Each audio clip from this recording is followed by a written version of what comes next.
so welcome back to another episode of Cooking with Dr. C. This time we're going to do a little something different. My usual assistant is off doing things like teenagers do. So I have a new assistant for today, Louise Fordham Hale. There's a story behind that. She works with me in the emergency room. Then she's going to come and cook a dish from Britain, the cottage pie. So we're going to get started. Thanks, Grace. Thanks for coming. No problem, Mr. C. No problem at all. So it's a great dish. It's really inexpensive, but I find it really tasty and it's really quick. And you can make it ahead of time. You can freeze it. You can put it, keep it in the fridge. Mm-hmm. And if you're from my part of the world, it's just a staple. It's part of a staple diet. Yeah, it's a good Sunday dish, nice and easy, and very warm and comforting. Homely comfort food. Yeah. We're going to put a little twist on it, just very slightly, because we're missing one or two ingredients that we would do in England. I have been able to get one of the secret ingredients, which is the oxo cube. Oh, okay. I don't think you can buy these anymore in the United States. Oh, really? Because of this stupid thing called mad cow's disease, where they won't the products come over here anymore. So I always worry I'm getting that, but so far I haven't. So so we're going to use some of that, but Liam Parents is great, and I actually found otherwise known as Worcestershire sauce. Worcestershire. Worcestershire. Yeah, and then I found this, which is Cottage, which to give it just a little bit of the real strong beef flavor, and it actually makes, once you cook the meat, it actually gives it sort of a gravy type consistency, which is really nice. All right. And we have the potatoes are boiling, so we're going to use those towards the end, and then we'll get started. Yeah. So all we need first is a little bit of oil. I'm going to cut the onion first. Okay. The thing I like about doing this show is that the more I'm doing it in work, more and more people are talking to me about different things that they cook at home and different dishes from different countries. So it's a good conversation starter and it's a lot of fun. So Grace is originally, like she said, from Suffolk, England. And then when did you move? You lived in Italy, right? Yes. So as a young kid, at 17 years old, I didn't go to university. Went to southern Italy, in Calabria, which is where the red onions called tropea. There you go. Literally the town where the red onions come from. All right, so we're going to move over to the stove. It's nice you giving me stuff.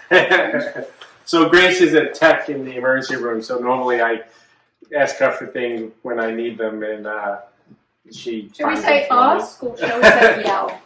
I don't yell. No, it's true. You don't yell, do you? Here we go. Yep, you can hear the sizzling. Yeah, the sizzling, guys. So I'm going to add make sure they're coated a little bit. And Mr. C, if you wouldn't mind getting me a cover so we can sweat them a bit. There we go. So as you can see, I'm wearing my yeoman guard or beefeater apron. And I looked it up today, wondering why they were called beefeaters, and there's there might be two reasons why. Okay. So one might, the beefeaters who were the guards of, they started around about Henry VII, and it came from the French word beefier, which is guard of the king. Okay. But then I like this other one better, was the one that Henry VII used to let his guards eat from his table and they could finish up the beef. So and there's 32 of them.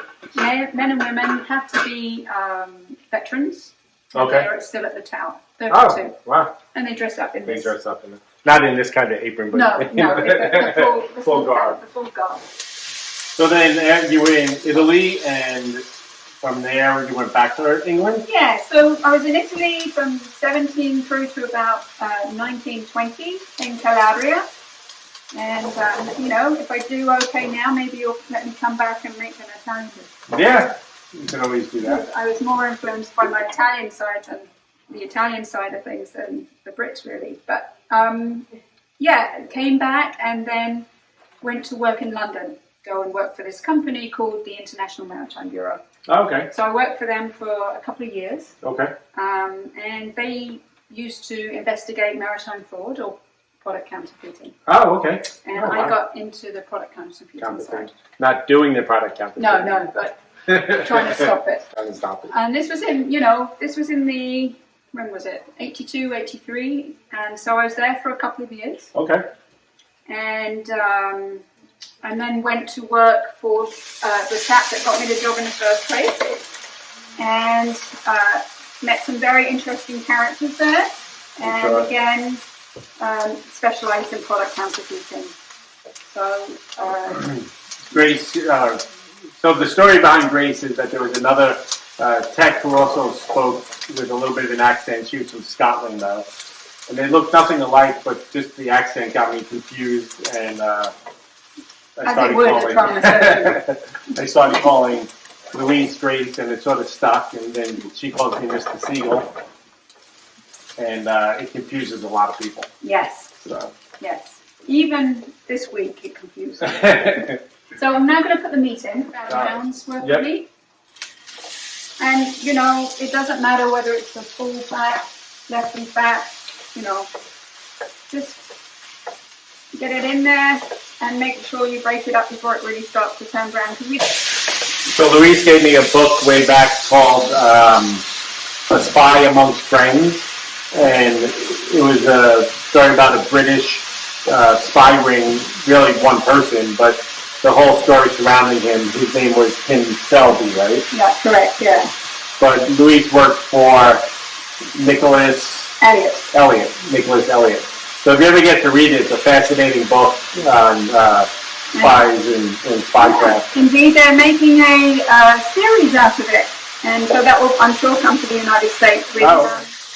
Becoming, just we're getting a nice. Let's see. There it is. You can see it's starting to brown, and we're going to get it nice and brown. I'm going to keep it moving. Yep. And the onions are going to melt into. Some liquid is forming. And at this stage, I think I'm going to put some. Pepper in there. Just okay. A little pepper. Little. It's quite the role reversal. Yeah. I can't let this go to my head. This is just. Oh, this is already in there. Yeah. But it's not going to be good when I go back to work. Thank you. A little bit of cheese going into the potatoes. So now what we're going to do, I found this stuff, and I think I found it at ShopRite, Collagen. This is a little beef and caramelized onion flavor. Okay. I went nuts the other day. I put it in, and it was so salty. Okay. So just a little bit. Yeah, just a little bit, because we're going to put. I think that's enough. And then. Thank you. And we'll tell you what that looks like. Yeah, it does. As I say, you cannot have a cottage pie without this. Beef oxo cube, which is like gold dust. So it shows you that I like Mr. Siegel here, because otherwise I would not be using this on him. You have to be oxo cube.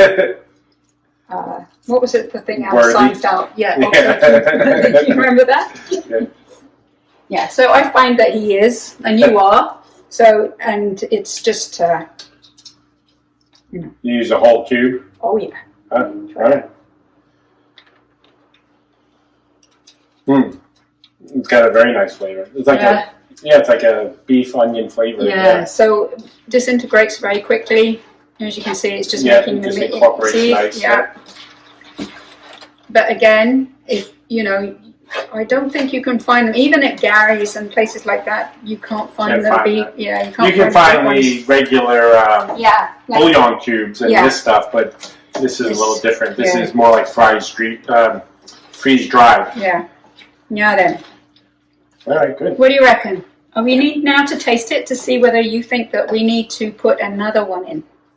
All right, we'll try it. Well then, try it. We are gonna add some medium currants to it too.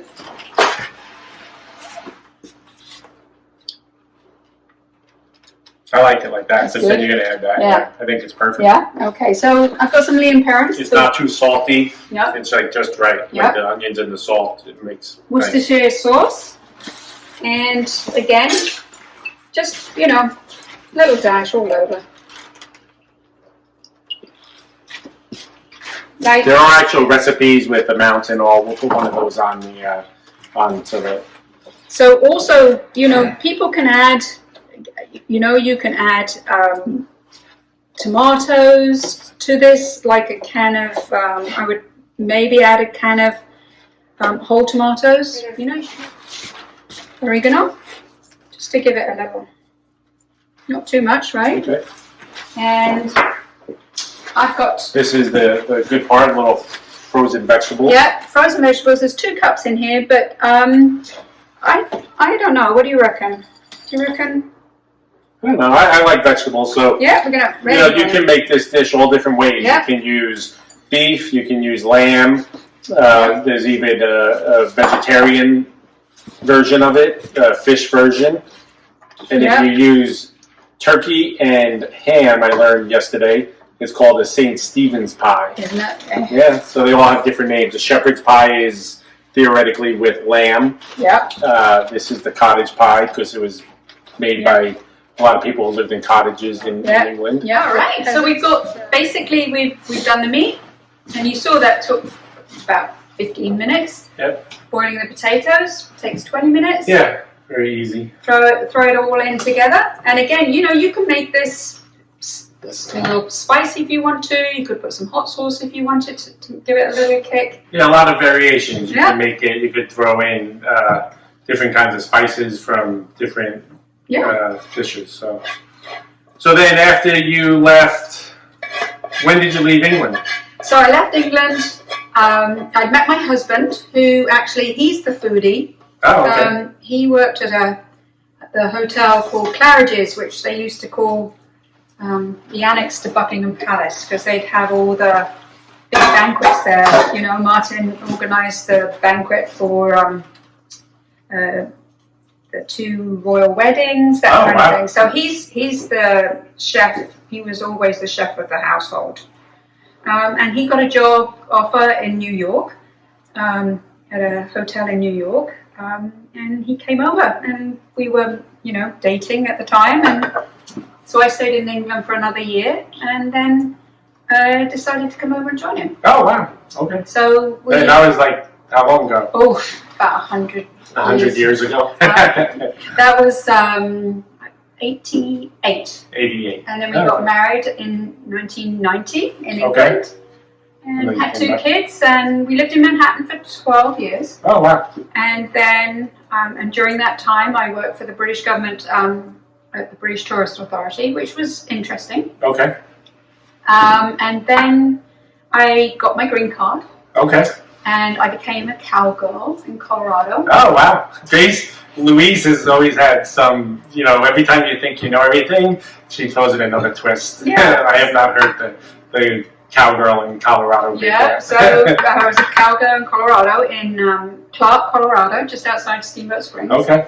And my claim to fame with that is that I took Tommy John for a ride. Oh, the picture? Yeah. Oh, wow. So, yeah. The famed Tommy John. The famed Tommy John. Yeah, won't tell you that he didn't tie up his horse properly and I had to go and get it. That he had such bad things that you couldn't get on the horse. But that's okay. So had 3 children, decided we couldn't live in a 2-bedroom apartment in Manhattan with 3 kids. And you can, it's just not much fun. Yeah, it's not much fun. And so then we came out to New Jersey. I followed a friend out to New Jersey, and I came to live in Busking Ridge. Okay. Didn't do much for a little bit. Kids were young, and then September the 11th happened, and I'd always been interested in trying to volunteer. Okay. So then I volunteered at my fire company. Oh, okay. The Baskin Ridge fire company, and became an EMT, and I've been with them for 20 years. Oh, wow. And then decided, after keep bringing people to the hospital, you know what, it might be fun to actually find out what happens to them afterwards. Yeah. So I got a job in the ER, and I've been there for 11 years. Oh, wow. Yeah. All right. My knees still keep going. So, so there you go. That's quite a story. And that's got picked to work in work with the trauma team, and actually I do have fun. Yeah, and this is what I like about doing the show. And like I said in the beginning, you get to bring out conversations with people about food, and then it leads into all different conversations. So it's just a lot of fun. Yeah. So, Yeah. Potatoes are done. So we just literally just put them on in little bits. So if you wanted to, you could pipe them on. Get a bag and pipe them on if you wanted to look a little fancier. But this is nice and easy, and you don't have to. It's going to come out actually very nice once it's spread out, and we put the cheese on top and throw it in the oven. That's going to look really nice. Just remember when you what it looks like. when you do make it, don't fill it to the top, because the meat will probably bubble up, and you don't want it sort of like completely going over onto your oven. So what you do is you just completely cover it with cheese. There you go. That's it. All right, good. So we're going to throw that in the oven for. You're throwing it in the oven because obviously most of it, all of it's cooked anyway. So if you kept it in the fridge, you would put a dish of this size, I would say, in for 45 minutes at 400 just to warm it all the way through. Okay. This won't need so long because the meat is still pretty warm. Right. But what we're going to do before you present it is obviously we're going to crust the top. All right, so now we have our pie all done.